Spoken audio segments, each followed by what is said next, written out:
அந்த மாணவர்கள் எவ்வளவு விழிப்புடன் இருந்தார்கள் அப்படின்றத பார்த்தோம். இன்னும் அவங்கள பத்தி நிறைய தகவல்கள் தெரிஞ்சுக்குவோம். ஐயா, நம்ம பெரிய பெரிய படித்த ஆட்கள்கிட்ட இல்லாத அளவுக்கு இந்த மாணவர்கள்ட்ட பெரிய விழிப்புணர்வு நம்மளால பார்க்க முடியுது. அவங்க பொருளெல்லாம் எடுத்து வாங்கி வாங்குறாங்க. காலாவதி தேதி வரைக்கும் எல்லாமே குறிப்பா பார்க்குற அளவுக்கு அவங்க மாறி இருக்கிறாங்க. அவங்கள பத்தி கொஞ்சம் இன்னும் தகவல்கள் சொல்லுங்களேன், எங்களுக்கு ரொம்ப தெரிஞ்சுக்கணும்னு விருப்பம். அந்த குடிமக்கள் நுகர்வோர் மன்றம் பள்ளி கல்லூரியில் சிட்டிசன் கன்சியூமர் கிளப்புங்கிறத ஆரம்பித்து அதன் மூலமாக அரசு மூலமாக இப்போ மார்ட்டின் அவங்க வழக்கறிஞர் சொன்னது மாதிரி அவங்களுக்கு வந்து உணவு பாதுகாப்பு மற்றும் நுகர்வோர் பாதுகாப்புத்துறை அலுவலர்கள் மூலமாக ஒவ்வொரு மாவட்டத்திலையும் இந்த பள்ளி கல்லூரி மாணவர்களுக்கு ஒரு விழிப்புணர்வு ஏற்படுத்தப்படுது. அது மாதிரி தமிழகம் முழுக்க ஏற்படுத்தப்படுது. ஒரு உதாரணமாக திருநெல்வேலி மாவட்டத்தில் பழைய சாரீஸ் எல்லாம் கலெக்ட் பண்ணி அதுக்கு சாயம் ஏற்றி அதை புதுசாக பேக் பண்ணி அதை சேல்ஸ் பண்ணதை மாணவர்களையே கண்டுபிடிச்சி அதை வந்து சம்மந்தப்பட்ட அதிகாரிகளுக்கு புகார் பண்ணி அனைத்தையும் முடக்கப்பட்டது. அது ஒரு செய்தி பரவலாக பத்திரிகையெல்லாம் வந்தது ஒரு 2 ஆண்டுகளுக்கு முன்னாடி. இதெல்லாம் மாணவர்கள் இன்றைக்கி வந்து அந்த அளவுக்கு விழிப்புணர்வை ஏற்படுத்திக்கிட்டு இருக்காங்க. ஒரு காலத்தில் பாக்கெட்டை வாங்கினா ஏதோ விளம்பரத்தை பார்த்து மட்டுமே பொருளை வாங்கக்கூடிய நிலைமை போய் இன்றைக்கி தரம் பார்த்து வாங்கக்கூடிய அளவுக்கு மாணவர்கள் வந்திருக்காங்கிறது மிகப்பெரிய உண்மை. அதில் இல்லாமல் இல்லை. பெரியவங்கள்ட்ட இல்லைன்னா கூட எதிர்கால இந்தியா உருவாக்கக்கூடிய மாணவர்கள்ட்ட இந்த திட்டத்தை கொண்டு போயிருக்கோம். அதேமாதிரி மாணவர்கள் நிறைய விஷயங்களில் இன்றைக்கி ஆய்வு பண்ண ஆரம்பிச்சிட்டாங்க. இப்போ அந்த மேடம் சொன்னது மாதிரி டிஎஃப்எம் எத்தனை பேருக்கு தெரியும்? டிஎஃப்எம் இருக்குது ஒரு சோப்பில். தரமான சோப்புனா என்ன, எத்தனை டிஎஃப்எம் இருந்தால் அது தரமான சோப்புங்கிறது இன்னும் நிறைய பேருக்கு தெரியறது இல்லை. இந்த மாணவர்கள் பற்றி பேசும்போது அவங்க நிறைய மாநில அளவில் விருதுகள் எல்லாம் வாங்கியிருக்காங்க. இவ்வளவு விழிப்புணர்வோடு இருந்ததுக்காக நிறைய ஆய்வுகள்லாம் கள ஆய்வுகள் பண்ணியிருக்காங்க அப்படின்னு அதை பற்றி கொஞ்சம் சொல்லுங்கள். இப்போ கரூர் மாவட்டத்தை பொறுத்தளவு பார்த்தீங்கன்னா 3 முறை மாநில விருதுகள் வாங்கின பள்ளி கல்லூரிகள் கரூர் மாவட்டத்தில் இருக்கு. என்ன அப்படின்னு கேட்டிங்கன்னா களப்பணிகள் ஆய்வு. ஒரு காலத்தில் எடையை கூட நம்ம பார்க்க மாட்டோம். கல்லில் என்ன போடுறாங்க, அந்த 1 கிலோ கல்லை வைப்பாங்க. ஆனால் நம்ம பார்ப்போம் அது கல் 1 கிலோ கல்லாக தான் இருக்கும். ஆனால் அந்த கல்லுக்கு கீழே கிரைண்ட் பண்ணியிருப்பாங்க. இதெல்லாம் இன்றைக்கி மாணவர்களே கண்டுபிடிச்சிருக்காங்க. அந்த கல் வந்து நீங்கள் எடை போட்டிங்கன்னா கடையை 800 கிராம் தான் இருக்கும், கீழே கிரைண்ட் பண்ணியிருப்பாங்க. அப்புறம் அந்த முத்திரை வச்சுருக்கா அப்படின்னு பார்க்க ஆரம்பிச்சிட்டாங்க. திராசை வந்து கரெக்டாக செக் பண்ணி அது முத்திரை இருக்கான்லாம் இன்றைக்கி மாணவர்கள் பார்க்க ஆரம்பிச்சிட்டாங்க. ரேஷன் கடையில் மட்டுமே புகார் சொல்லிக்கிட்டு இருந்து இன்றைக்கி மளிகை கடையிலேருந்து எல்லா எடைகளில் ஒரு பாக்கெட் பொருள் வாங்கினா கூட அதில் எடை இருக்கான்னு பார்க்கக்கூடிய அளவுக்கு களப்பணிகள் ஆய்வு. இப்போ நீங்கள் பார்த்தீங்க இல்லையா, மாணவர்கள் ஒரு சோப்பு வாங்கும்போதும் சரி, பேஸ்ட் வாங்கும்போதும் சரி, அதில் என்ன இருக்கணும் அப்படிங்கிறதெல்லாம் முழுமையாக ஆய்வு பண்ணி வாங்கக்கூடிய அளவுக்கு இன்றைக்கி மாணவர்கள்ட்ட அந்த விழிப்புணர்வை ஏற்படுத்திட்டு போயிருக்காங்க. கண்டிப்பாக நம்ம மார்ட்டின் கிட்டேயும் பேசுவோம். மார்ட்டின், இப்போ மாணவர்கள்கிட்ட இவ்வளோ விழிப்புணர்வு இருக்கிறத நம்மளால் பார்க்க முடிஞ்சுது. நீங்கள் முன்னாடி சொல்லியிருந்தீங்க நுகர்வோர் நீதிமன்றத்தில் நம்ம எளிதாகவே வழக்கு தொடரலாம் அப்படின்னு. இந்த மாதிரி பள்ளிக்கூட கல்லூரி மாணவர்கள் கூட அந்த மாதிரியான வழக்குகளை வந்து பதிவு செய்யலாமா? அப்படி பதிவு சொன்னால் என்னென்ன ஆதாரங்கள் அவங்க எடுத்துகிட்டு போகணும்?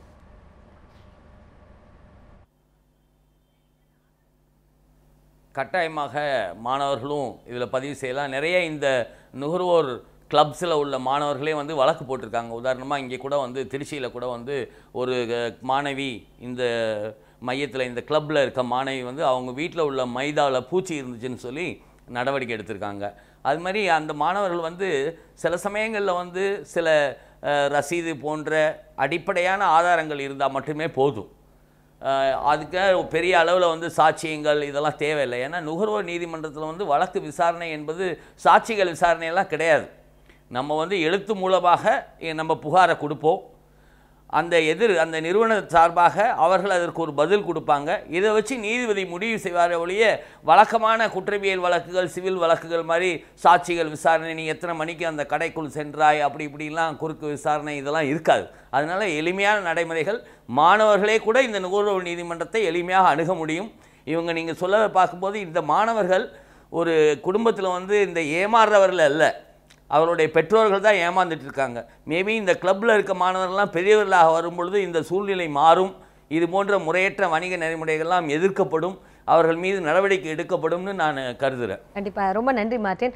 மார்ட்டின் சொன்னதை பார்க்குறப்போ, சொக்கலிங்கம் இவங்க எல்லாருமே சொல்கிற தகவல்கள் பார்க்குறப்போ ஒரு பெரிய ஒரு நம்பிக்கை நம்மளுக்கு வருது.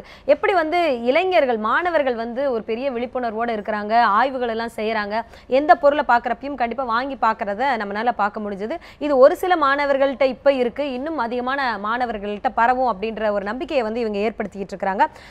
உங்கள் வீட்டில் அந்த மாதிரியான உங்கள் குழந்தைங்கள்ட்ட கேளு, அவங்க ஸ்கூலில் வந்து கன்சியூமர் கிளப் இருந்ததுன்னா அதில் கண்டிப்பாக அவங்களும் மெம்பர் ஆகணும்னு கேளுங்க. ஒருவேளை நீங்கள் ஏதாவது புகார்கள் பதிவு செய்யணும்னா என்ன பண்ணலாம் அப்படின்னா, அரசனோட நுகர்வோர் எண் இருக்குது, நீங்கள் அதில் வந்து அந்த கம்ப்ளைண்ட்டை ஃபைல் பண்ணலாம். தேசிய நுகர்வோர் பாதுகாப்பு எண் இருக்குது 1800114000. இந்த எண்ணுக்கு வந்து நீங்கள் தொடர்பு கொண்டு இந்த தேசிய நுகர்வோர் பாதுகாப்பு எண்ணில் வந்து புகார் பதிவு செய்யலாம். அது மட்டும் இல்லாமல் தமிழக அரசும் இந்த நுகர்வோர் பாதுகாப்புக்காக ஹெல்ப்லைனை வந்து நடத்திட்டு வராங்க. 04428592828 அப்படிங்கிற எண்ணில் வந்து நீங்கள் புகார் தெரிவிக்கலாம். அது மட்டும் இல்லாமல் நுகர்வோரோட உரிமைகளுக்காக இந்திய நுகர்வோர் பாதுகாப்பு அமைப்பு அப்படின்ற ஒரு வாலண்டரி ஆர்கனைசேஷன், தன்னார்வ தொண்டு நிறுவனமும் செயல்பட்டு வருது. அவங்களுடைய எண் வந்து 04424494575 அப்படிங்கிற எண். இந்த எண்கள் எல்லாமே உங்களுக்கு ரொம்ப உதவியாக இருக்கும் நம்புகிறேன். நம்ம தொடர்ந்து பேசலாம். இந்த மாதிரி பாதுகாப்பு மையங்கள் இருக்குது, நுகர்வோர் ஹெல்ப்லைன்ஸ் எல்லாமே இருக்குது.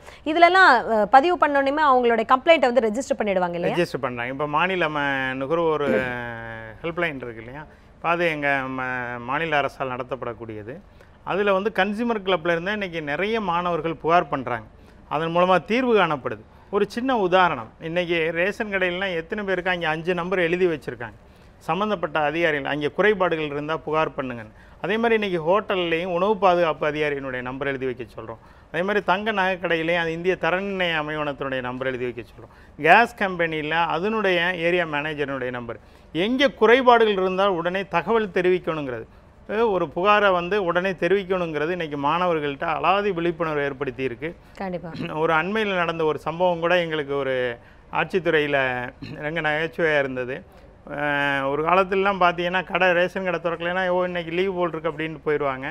ஆனால் இன்றைக்கி ஒருத்தர் என்கிட்ட சொல்கிறாரு, சார் நான் ஒரு அரை மணி நேரம் லேட் ஆகிடுச்சு, வரும்போது வண்டி பஞ்சர் ஆகிடுச்சு, நான் வந்து லேட்டாக திறக்கிறதுக்குள்ளே அந்த மாணவர் வந்து உடனே இந்த நம்பரை பார்த்து சம்மந்தப்பட்ட அதிகாரிக்கு ஃபோன் பண்ணி கடை திறக்கப்படவில்லை, மணி 10 ஆகும் அப்படின்னு புகார் பண்ணிட்டாரு. அப்போ இது ஒரு விழிப்புணர்வு தான். கண்டிப்பாக ரொம்ப சந்தோஷமாக இருக்குது இதை பற்றி கேட்குறப்போ. இன்னும் நிறைய தகவல்களை நம்ம தெரிஞ்சுப்போம், எப்படியெல்லாம் நம்ம விழிப்போடு செயல்படணும், அந்த மாதிரி ஏமாந்துட்டா அடுத்தது நம்மளுடைய என்ன நடவடிக்கை எடுக்கலாம், அதை பற்றியெல்லாம் நம்ம பேசலாம் ஒரு சிறிய விளம்பர இடைவேளைக்கு பிறகு.